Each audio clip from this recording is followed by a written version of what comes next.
In some places, when somebody like me shows up, people applaud.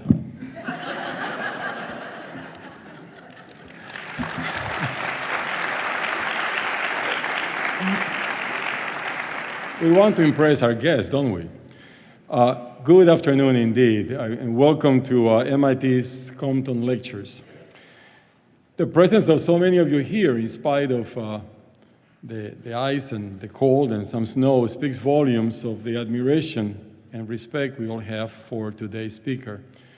And to keep ourselves warm, I expect a very lively Q&A session following Ms. Jarrett's lecture. Let me begin with some context for a few minutes. In 1957, MIT established the Compton Lectures to honor the memory of MIT's 10th president, Carl Taylor Compton, who had died 3 years before. He led MIT for almost a quarter of a century in two roles. He served MIT as president from 1930 to 1948. 18 years. I barely survived my 20th month, guiding the Institute through the Great Depression and World War II. And he served 6 more years as chairman of the MIT Corporation, our board of trustees, until his death in 1954. His presidency was transformative. He helped MIT grow past its beginnings as an outstanding technical school for training hands-on engineers to become a great global university. A distinguished physicist, he brought MIT a renewed sense of energy and direction through a new focus on fundamental scientific research. He brought science to MIT as the equal partner of engineering. And during World War II, he helped invent an unprecedented partnership between the federal government and America's research universities. This partnership has been instrumental in driving the nation's economic growth and quality of life for more than 60 years. And it is a central expression of MIT's commitment to education through research and service. President Compton himself was noted for the scope of his understanding, his integrity, and his commitment to public service. So it is fitting that we honor his legacy with a speaker who embodies these same qualities, the Honorable Valerie B. Jarrett, Senior Advisor to President Barack Obama. Officially, Ms. Jarrett oversees the White House Office of Public Engagement and the Office of Intergovernmental Affairs. She also chairs the White House Council on Women and Girls. Unofficially, she's often described as President Obama's mentor. She's credited with introducing the young Barack and Michelle Obama to the world of Chicago politics. And she has worked with them closely throughout the development of his political career, including serving as senior advisor to his presidential campaign. Prior to joining the Obama administration, she was the CEO of the Habitat Company, a major real estate development group. Ms. Jarrett has held a number of impressive positions of leadership across the private, not-for-profit, and public sectors, including chairman of the board of the Chicago Stock Exchange, director of the Federal Reserve Bank of Chicago, chairman of the board of trustees of the University of Chicago Medical Center, chairman of the Chicago Transit Board, commissioner of planning and development for the city of Chicago, and Deputy Chief of Staff for Chicago Mayor Richard M. Daley. She was born in Iran, where her father, a distinguished professor of medicine at the University of Chicago, was running a hospital. After a year in London, the family returned to Chicago, where Ms. Jarrett was raised. She went on to earn her BA in psychology from Stanford University and her law degree from the University of Michigan. I note that neither of those degrees came from MIT. However, we can still count Ms. Jarrett as a member of the MIT family for a very special reason, because she is the great-granddaughter of Robert Robinson Taylor, MIT class of 1892. Robert Taylor studied architecture at MIT and went on to a distinguished career as the lead architect of the campus of the Tuskegee Institute. He was the first African American to earn an architecture degree in the United States. And he was the first African American graduate of MIT. This afternoon, we're delighted to welcome home to MIT an extraordinarily accomplished member of his remarkable family. She has titled her talk, Built to Last, Opportunity and the Economics of Empowerment. Please join me in giving a warm welcome to the Honorable Valerie B. Jarrett.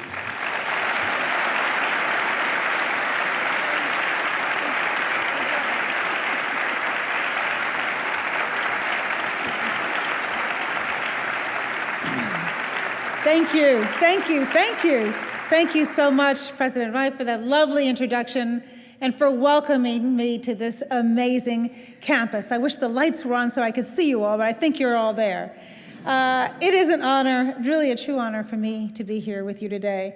Now, you can be sure that when I responded to your invitation to give the illustrious Compton lecture at one of the world's most prestigious universities, without a moment, I was a little nervous when I first heard about it, and I thought, oh my gosh, now they're not gonna prank me or anything, and in the Q&A expect me to solve some complex algorithm or offer an original theorem of quantum physics. You're not gonna do that to me, are you? Because we weren't sure what the questions would be. Don't. It will embarrass us both. But in all seriousness, let me begin by saying how very special it feels for me to be here with you today. Not only am I delighted at the chance to address a room full of tomorrow's leading young minds, and honored to just honored to participate in a series named after such an accomplished and interesting man, a scientist, a scholar, an educator with a passion for service. But I'm also personally touched to be able to take this rather cathartic step back in time on the very campus where, as you heard, my great-grandfather attended school and became the first African American to graduate from MIT in 1892. I understand from your records, which I have studied, that he scored high marks in trigonometry, architectural history, differential calculus, whatever that means, and applied mechanics. Not a single subject of which I have the least bit of aptitude, I must reluctantly admit to all of you who probably know exactly what all that means.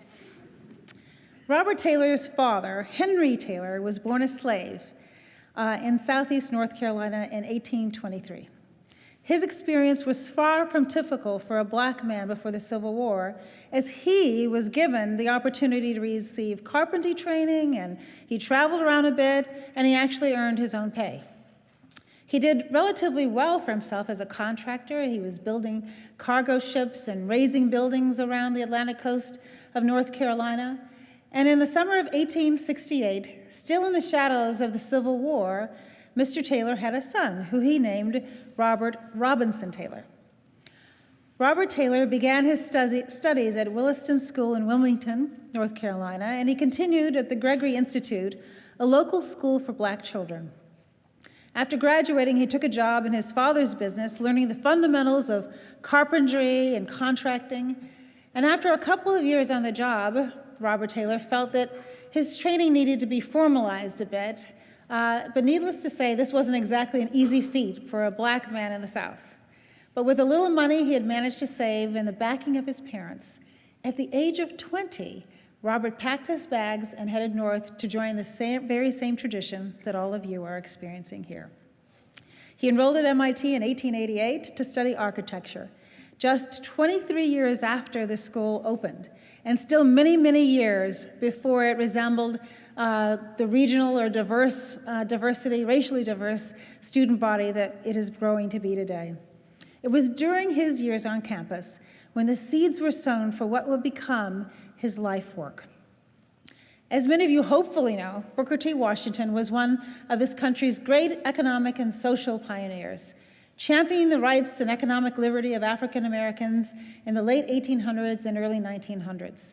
While traveling the country to raise funds for Tuskegee Institute in Alabama, having heard of Robert Taylor, Washington looked him up during a stop here in Boston. And Washington must have been impressed because not long after he graduated, Robert Taylor was tapped by Washington to help build Tuskegee Institute from the ground up, literally from the ground up. If ever you're in Alabama, stop by Tuskegee, I recommend it, and you can see some of the buildings, original buildings are still standing that he designed. Well, maybe it's a little bit more likely that you'll just go online and check it out, and you can look at the buildings from there. Now, in those early years at Tuskegee, resources were scarce. They operated out of an old church and couldn't exactly call up a contractor in the Deep South and cut them a check for new dorms or classrooms. But back in those days, buildings at Tuskegee were built by, guess who? The students. Yeah, that would have been like all of you. As a part of their work study, Tuskegee students spent hours on top of their studies in the evenings and in the sweltering Alabama heat, constructing their campus from scratch. And even more incredibly, was without the resources that they needed to build those early structures, including a science building and a dorm, and a very impressive church built to hold 2,400 people, the students of Tuskegee, under Robert Taylor's direction, handmade the millions of bricks necessary to build the buildings. Yes, they literally made their own bricks. Students and instructors worked together to draw blueprints and chop down and work the lumber, and they installed the steam heating and the electrical lighting. So the next time you all are feeling just a little overworked or unappreciative of the facilities that surround you, just try to imagine how hungry you would have to be for an education before you would agree to build the bricks and the mortar from your campus, for your campus, by hand, and literally raise the roof on your own institution. So I join you today, humbled by the far more challenging road than my great-grandfather and so many others before him, as they strive down life's pathway, what kind of life they must have lived, and I stand on their shoulders. So in the spirit of full disclosure, as I address a room full of, I know, very scientific minds steeped in technology, I should mention that I began as a pre-med student. Yes, I did, way back in the day, attempting to follow in my father's path, who you also heard was a physician. But trust me when I say, no drawing board has ever been erased and redrawn more quickly as mine was after my first day in anatomy class looking at a cadaver. It was over. It was just all over at that very moment. My major, my career plans, my stomach all turned on a dime that day. All of them, but I never looked back.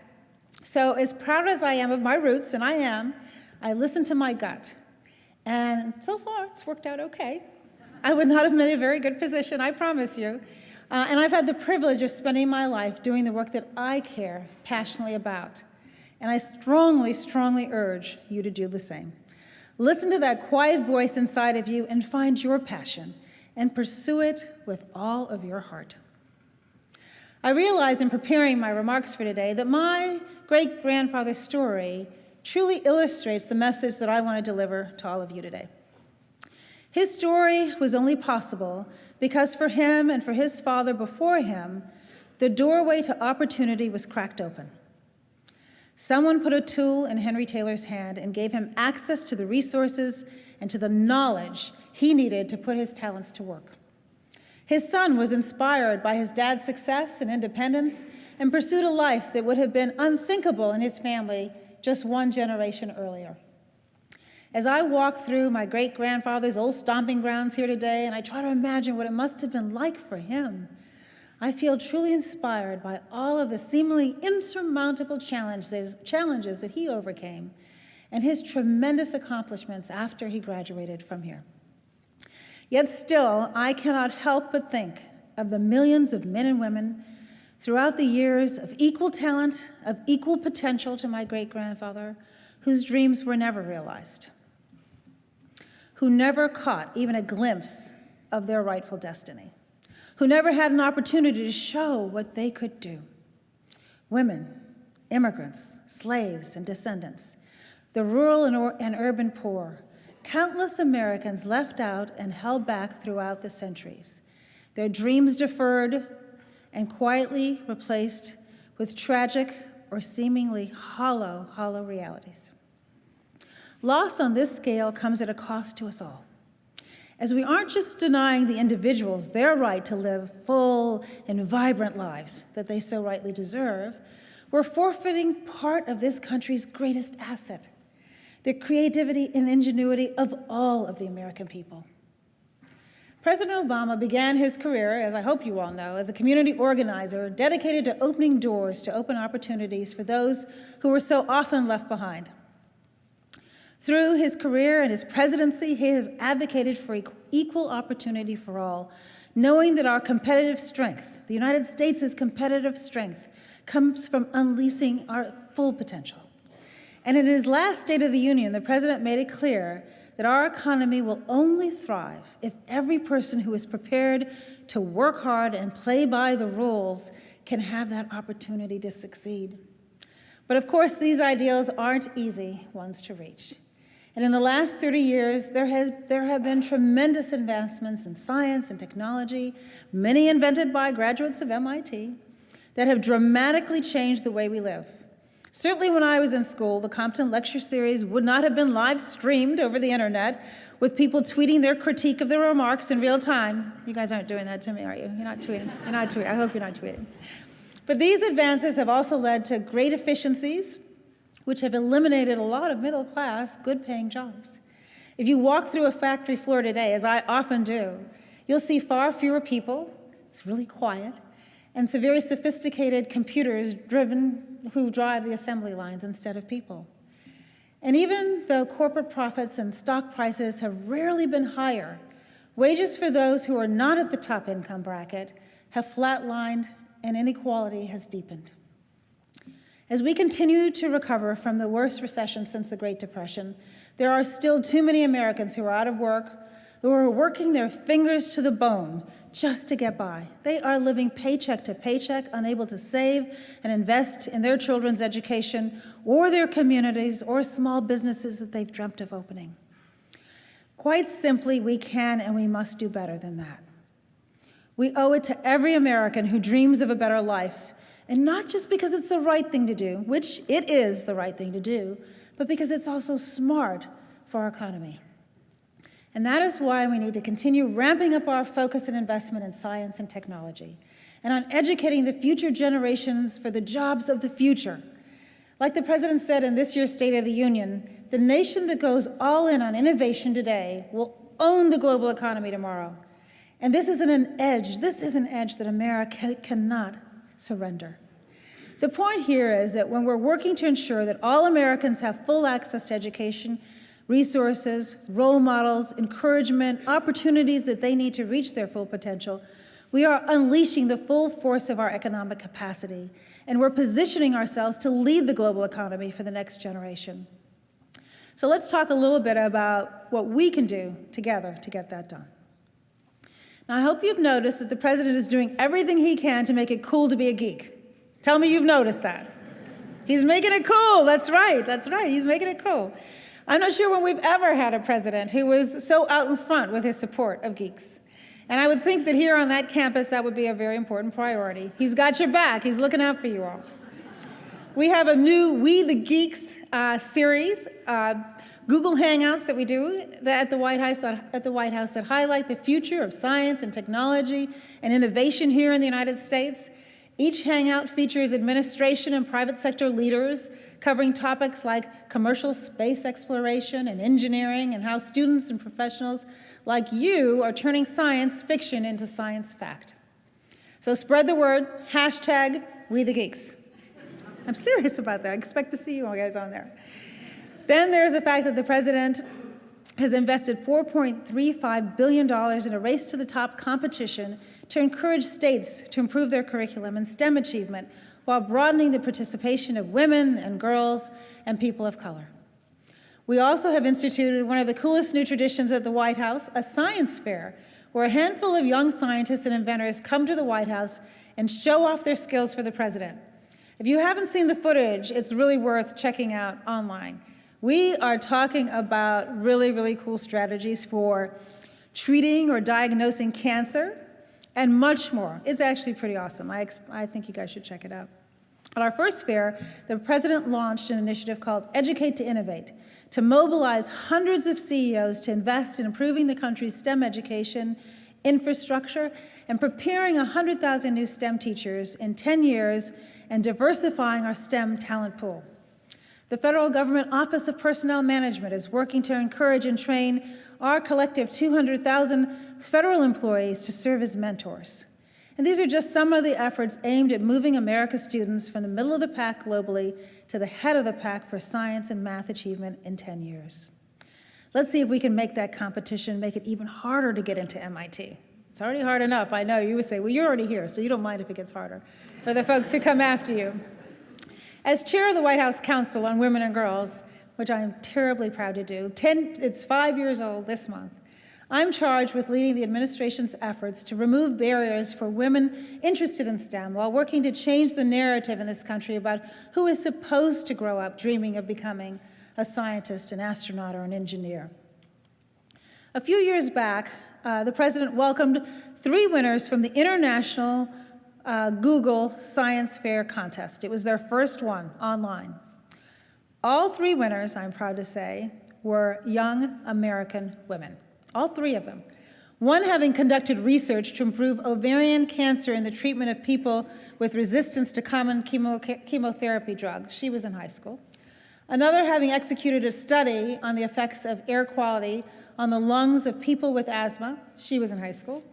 And another conducting research on how certain marinades can reduce the amount of cancer-causing compounds that are produced by grilling meat.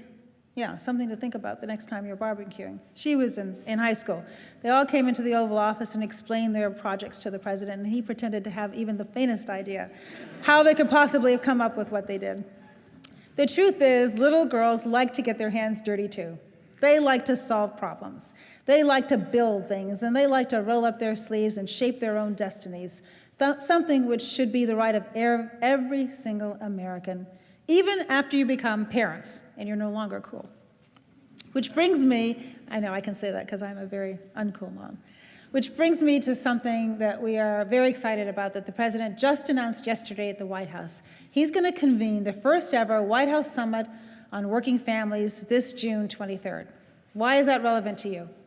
The summit is going to convene business leaders, labor leaders, workers, academics, elected officials, advocates, the media, and students too, to discuss how we can all work together to build a 21st century workplace where everyone can thrive, move up, while still fulfilling your responsibilities at home and in your community.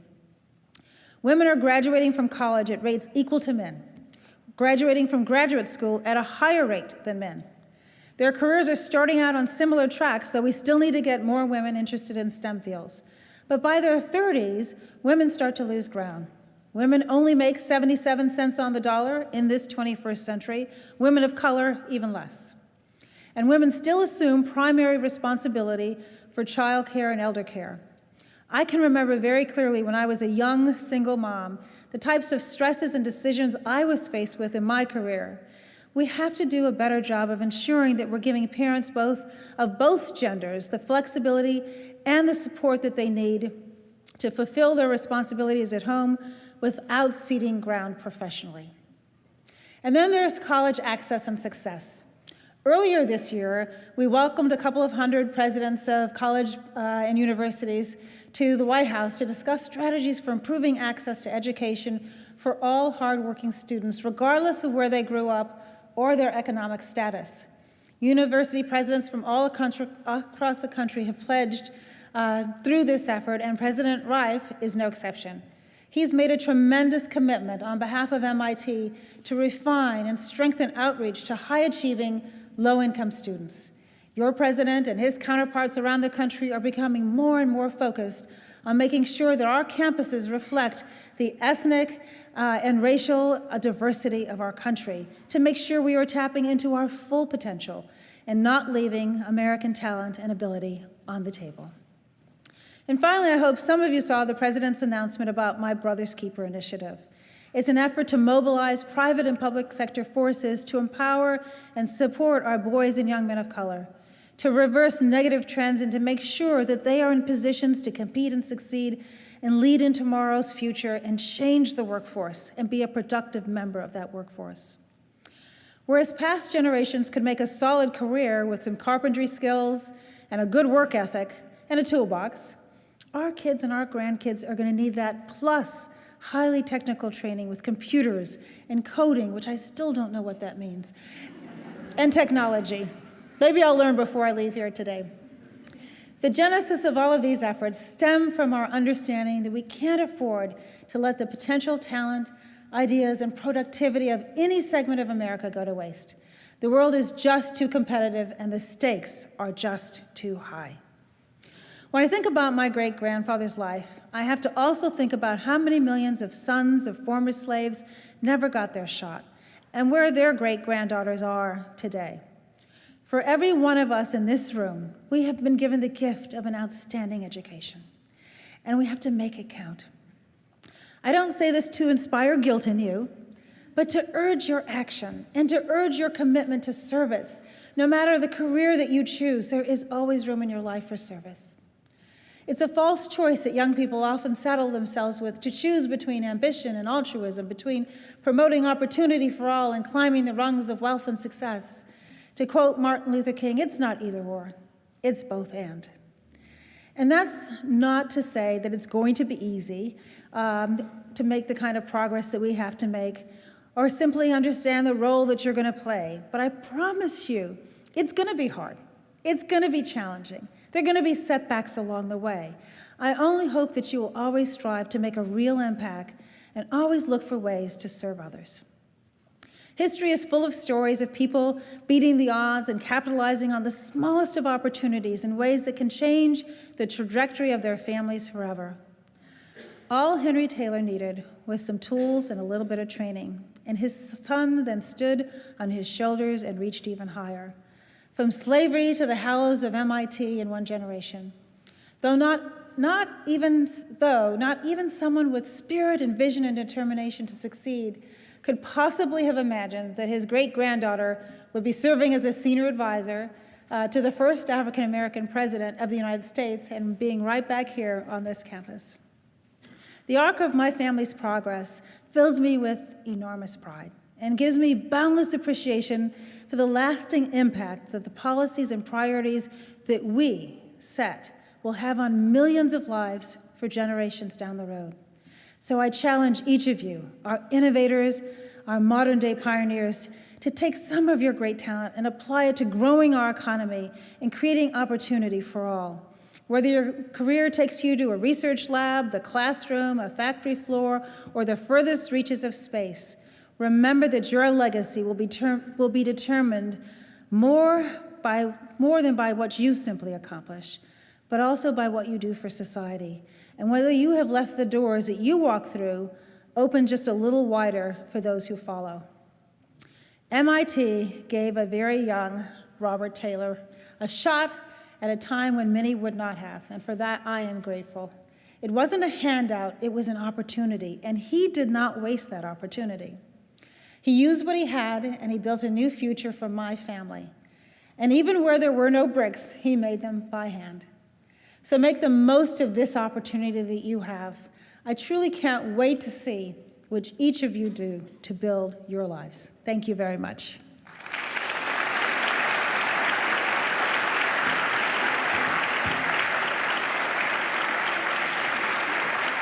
Thank you.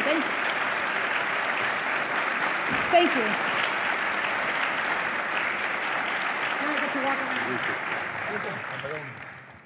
Now I get to come out from behind that podium and I can actually see you. I can get a little closer to you. Let me just say that we have a couple of microphones here, so please, if you want to ask a question, just join the microphone and we'll be taking the questions from those who are standing. Didn't even know you were there. Don't be shy.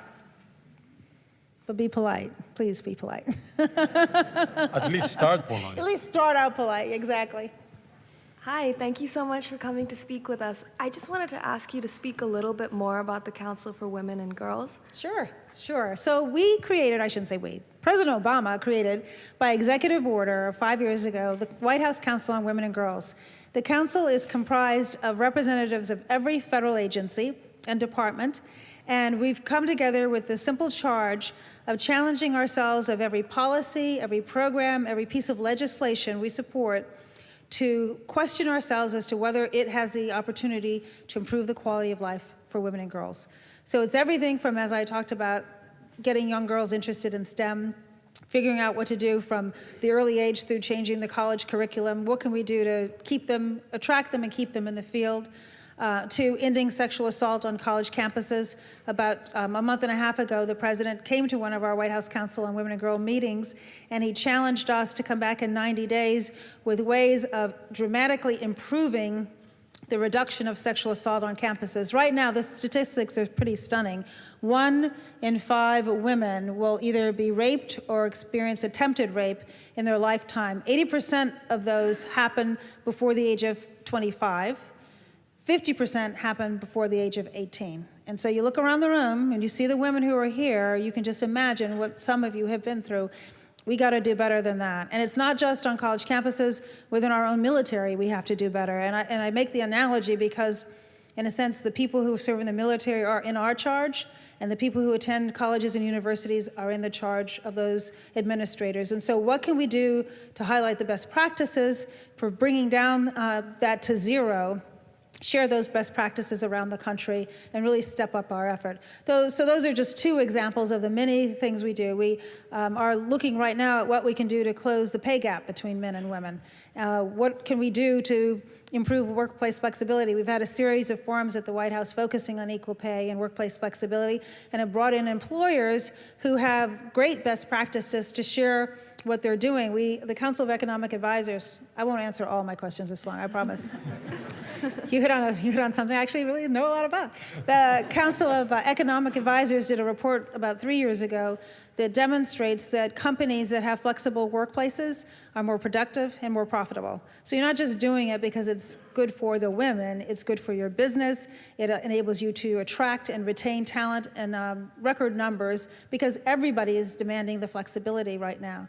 So every single agency has a work plan, and we change it every year. We submit our budget tailored to how we can fulfill that work plan, and it's really cool.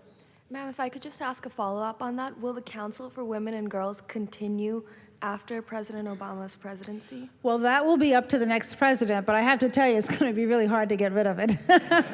And we try to do, a lot, it's a very good question, because so much of what you do when you're there reflects the values of the president. And one of the challenges is figuring out how do you institutionalize the changes that you make so it makes it harder for somebody else to unravel them. And believe me, we tried to unravel a lot of the policies of the prior administration.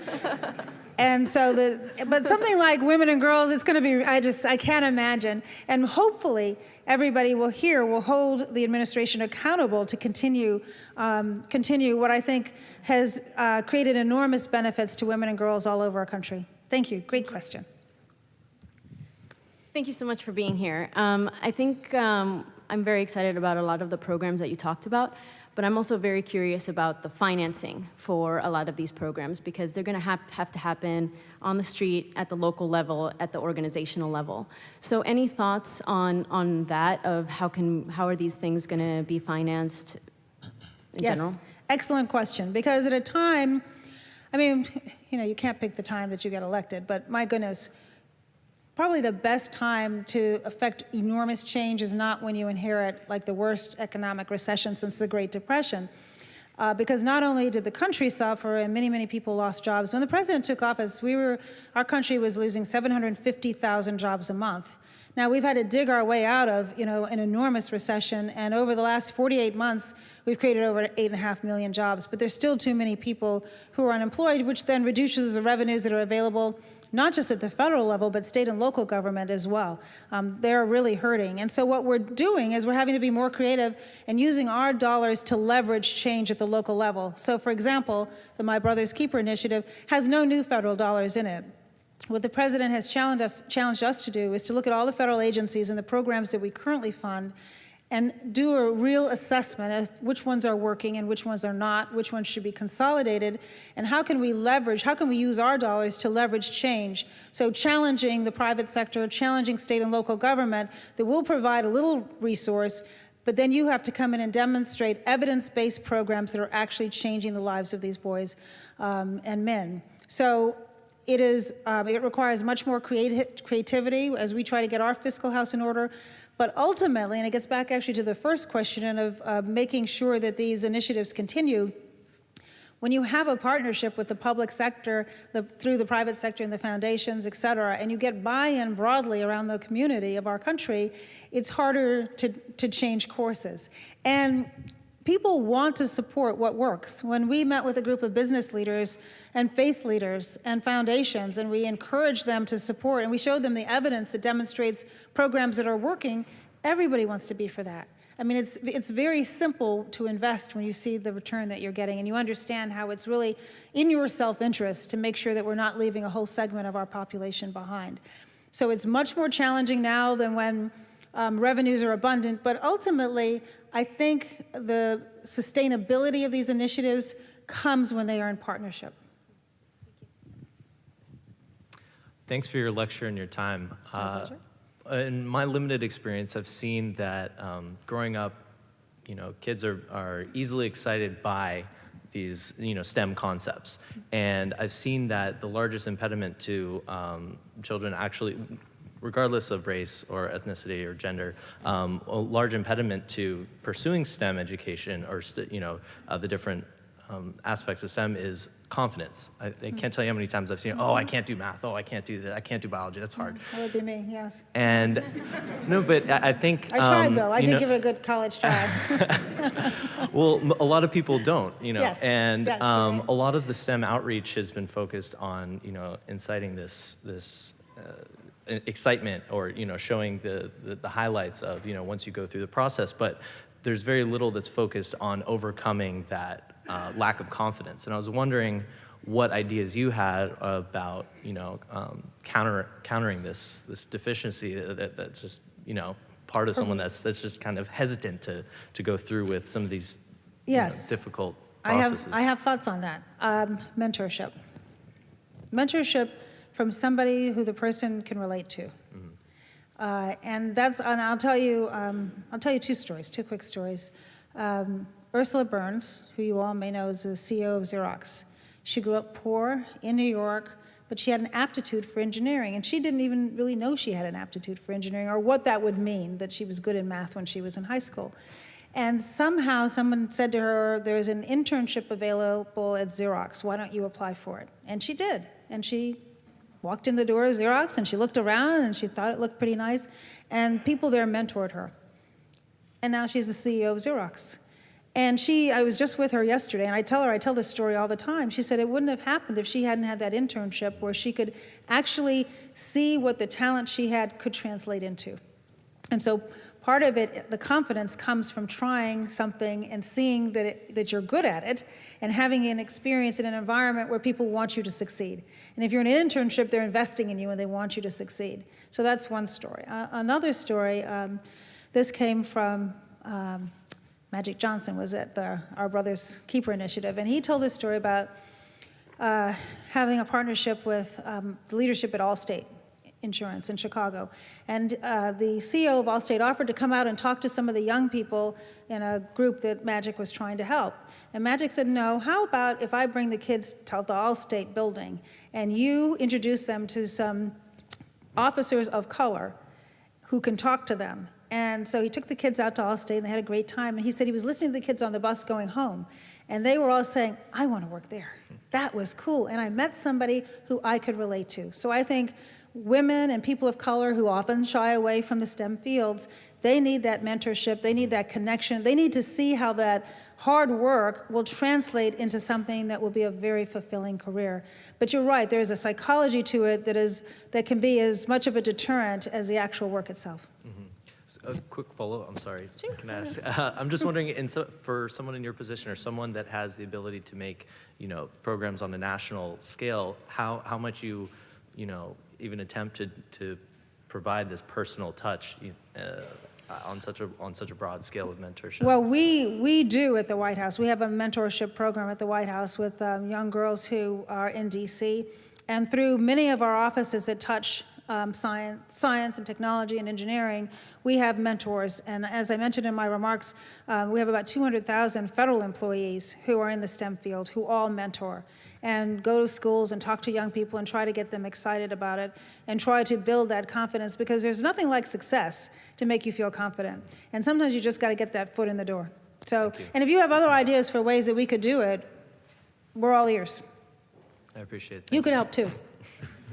Go visit a school, talk to some young people. Thank you for coming out here, and more importantly, thank you to the administration for all the support that you've given us researchers for the work that we do. We really appreciate it. I think it's great that the White House is pushing for encouraging people to pursue STEM careers, but at the same time, I'm wondering about the economic incentives for going into STEM careers. For example, over the past 10, 15 years, wages for people working in engineering have remained mostly stagnant. And I believe one reason for that is because of H-1B visas. So I was wondering if you could comment on immigration policies as they affect employment Absolutely. and wage growth in these Absolutely. fields. And I thought about putting in my remarks, but I couldn't imagine you wouldn't ask that question here. So simply put, the president believes that we should staple a green card onto every college or graduate degree. Why on earth do we have a little applause? You like that? It was an easy one. That was pretty easy. Why would we have the best universities and colleges in the world train people and then force them to go back home where they compete with our companies here? That doesn't make any sense in the world. And for 5 years, the president has been trying to get comprehensive immigration reform through Congress.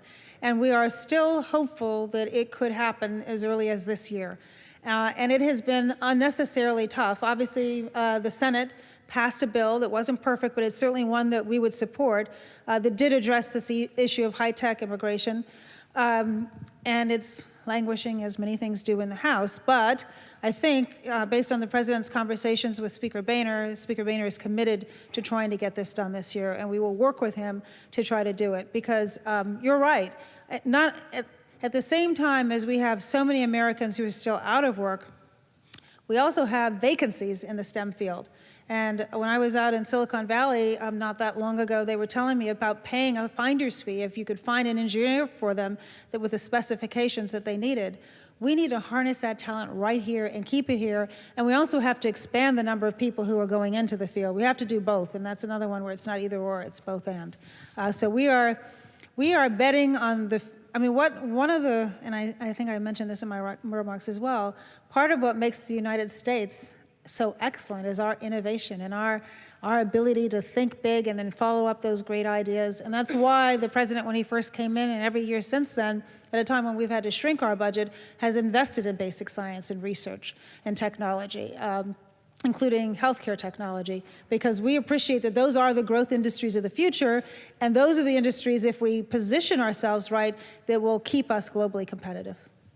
Let me just say, time is getting tight, so we'll take the 4 questions we have on the microphone and we'll stop there, please. I'll be faster. I know I've been long on my answers. Thank you. A little bit in relation to that question, I think also just touching on the people that are already here. My family is undocumented, and my mom has a daycare center. I'm a student at MIT, and I really want to appreciate DACA, Deferred Action for Childhood Arrivals, and Brothers Keeper, other initiatives. But I really want to ask the question, And this is really because it's hard to study when our communities and our families course. are being separated by the Department of Homeland Security every day. And because it's also hard to study when I was at UCLA and knowing that a lot of young people of color are being criminalized and taken into jail when they should be in school alongside me. Why is it that the president, who has been promising comprehensive immigration reform, continues to have the world record for deportations amongst any US administration in the history of this country, 2 million and rising? And also, why is it that companies like CCA and GEO are allowed to make profit off of people in jail? I don't understand why that continues to happen. Well, let's talk about the president's record. Let's talk about the fact that most of the people who are in that statistic are stopped at the border. Those are not families who've come into the country and are leading lives and productive citizens. Those are people who are stopped from coming in at the border. And we are a nation of laws, and we are a nation of immigrants, and we have to balance those both out. And what the president believes, which is why he hasn't just supported legislation that deals with the high tech, because for a while there, the tech community was just focused on, let's get the high tech visas in place. And he said, I'm not willing to do just a piece of this without a solution for the dreamers, without a solution for the people who want a path to citizenship, who've been in this country, who are productive, and if they pay back taxes and they get right with the law, should have a path to citizenship. That's the position he's been taking. One of the things that you realize when you're in the executive branch of government, and that you all learn in theory when you're in school, is that there are 3 branches of government. Congress passes a law. We execute them. The president cannot unilaterally determine that he's not going to follow a law. He can't do that. And so that's why he can't just say, we're not going to deport people. The law requires us, we're not going to have a back and forth here. I'm just going to answer your question or we'll never get to the other ones. He has to follow the law. He has to do what the law says. And what he has to do is to petition Congress to change the law, which is what he has been passionately trying to do. And so the focus for this really should be questioning why it is that the House of Representatives hasn't passed a piece of legislation that the vast majority of American people support. That's the question that we should ask. And my second question, I had the second question that I posed already around How about this? CCA. How about and at the GEO. end, we'll have that conversation. Promise? I promise, All right. I promise. I'm not going anywhere. I promise, but then don't go away. Don't go away. All right. Good afternoon. On a lighter note, I was just thinking that when you were talking about the We the Geek campaign, it might be really interesting if you have an undergraduate hackathon at the White House. What would that mean? Because hack is like another word. We were going to be polite. No hacking. What's a hackathon? Now you're putting me on the spot. So I'm just asking you. essentially, students stay up all night and they come up with something cool. So Oh, maybe. okay. I thought you were going to hack into our computers. No. I would love. Now you see why I was getting a little nervous here. So they stay up all night and come up with something cool. Correct. One night. Yes. Come on down. I'm serious. I'm serious. That would be so cool. Absolutely. Absolutely. And because it was your idea, pick 10 friends and come on down, and we'll have our chief technology officer stay up all night with you. I will come in the morning and check on you and see how you did. I think that would be fun. Sure. Is it something you're serious about? I wouldn't joke about it. All right, then give me your contact information. We'll do that. We'll do that soon. My final question, it's kind of short, but what's the toughest issue that President Obama has come to you with, and what was your advice on it? Oh my goodness. You know what? I can't answer it because this is what we say to him sometimes in jest, though it's very serious. Questions don't come to him unless they are so complicated that it's often choosing between really, really bad and bad. Because if it were easy, I would decide it and I would never take it to him. I mean, that's really the truth. If you think of all of the layers that something goes through before it gets to his desk, it has got to be very, very complicated and hard. I will say more generally, because I absolutely never discuss conversations I have with him, because that's just how we roll. But I will say the issues that have been the hardest are the ones that affect putting men and women in harm's way. His responsibilities as commander-in-chief are the ones that he stays up all night thinking and trying to figure out what's right for America. And I will tell you, it's kind of on a somber note, but yet amazingly patriotic. Before he made his decision about increasing troops in Afghanistan several years ago, he thought about it long and hard, and he put the Defense Department through their paces to give him a recommendation that was evidence-based. And then he delivered his decision at West Point. And I went with him to West Point, and I sat in the audience, and I looked around at the faces of these young men and women, knowing that he was addressing people who were getting ready to not only put themselves in harm's way, who were younger than my daughter, who may not come back or may not come back as they left. There's nothing harder than that, and that is the loneliest, hardest decision that a commander-in-chief ever makes, and it's his decision alone. And I think one of the things that I hadn't fully appreciated, and you know it, I suppose, intuitively, but I hadn't really fully had it sink in until I got there, is that in the end, I'm just an advisor. He can take my advice, he can leave my advice. Same thing for everybody who works for him. Ultimately, the decisions, the big, tough decisions are his. And I sleep better knowing that a president such as the one we have, with his values and his discipline and his commitment to the American people, is the one making those decisions.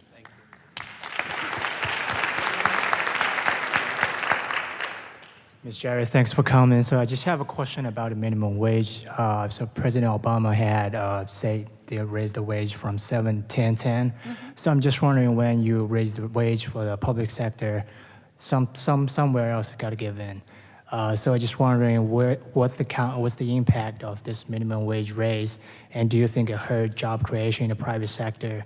And also, in a bigger picture, what Obama administration is going to do going forward to create more jobs for America?